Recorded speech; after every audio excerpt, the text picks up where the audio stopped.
Je sais que je vais être ostéopathe depuis à peu près mes 12 ans. En fait, ma tante était ostéopathe et je l'ai vue pratiquer pas mal de fois dans la famille. Et j'ai toujours trouvé ça fascinant, de pouvoir soigner les douleurs des gens avec ses mains et pas avec des médicaments. Bonjour. Hello. Alice Piazza est ostéopathe depuis 1 an. Difficile de se faire une place sur un marché déjà saturé.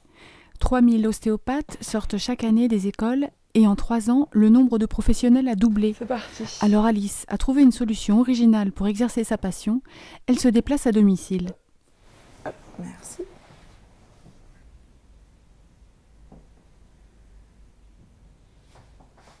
Ça va le foie.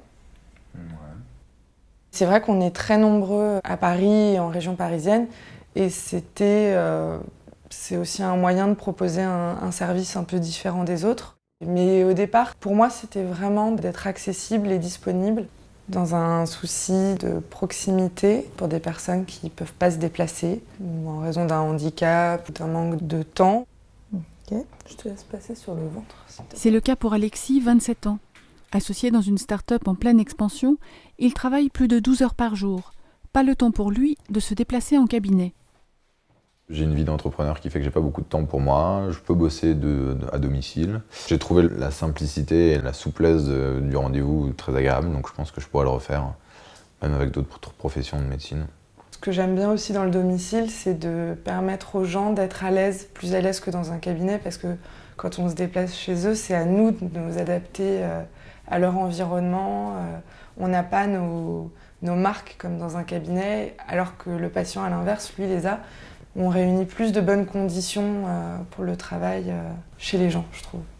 Un peu décalé, je crois, ton coccyx. Longtemps comparée à du charlatanisme, l'ostéopathie est officiellement reconnue en France depuis 2001. Cette médecine alternative, partiellement remboursée par les mutuelles et dont l'efficacité sur les douleurs lombaires est scientifiquement prouvée, réunit plusieurs branches. L'ostéopathie crânienne, structurelle et fonctionnelle. Ça va, ça te fait pas mal? Je pratique de l'ostéopathie fonctionnelle. C'est ce que les gens appelleraient plutôt les manipulations douces, contrairement au structurel qui va être plus des techniques où on fait craquer. Après, c'est pas du tout incompatible, il y a plein d'ostéopathes qui travaillent avec les deux méthodes. Moi, c'est plus un choix personnel parce que je suis pas très à l'aise pour faire craquer, j'aime pas ça en tant que patiente, donc je ne le fais pas. Ça te remonte pas dans les lombaires?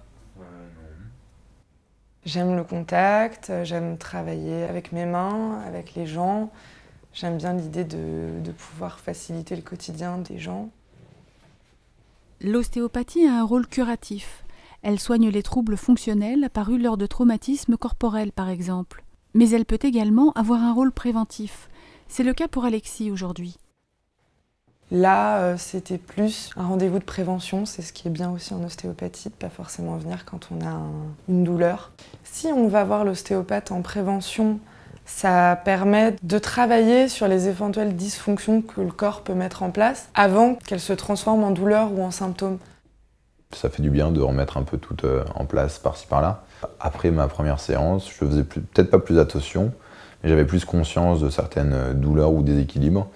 Et je pense qu'à l'avenir, j'arriverai mieux à me prémunir de certaines douleurs parce que je constate mieux le lien entre toutes les parties de mon corps en fait.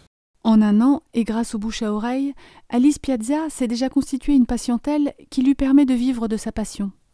C'est très gratifiant. J'aime beaucoup mon métier et j'aime que les gens me disent que la consultation précédente leur a fait du bien.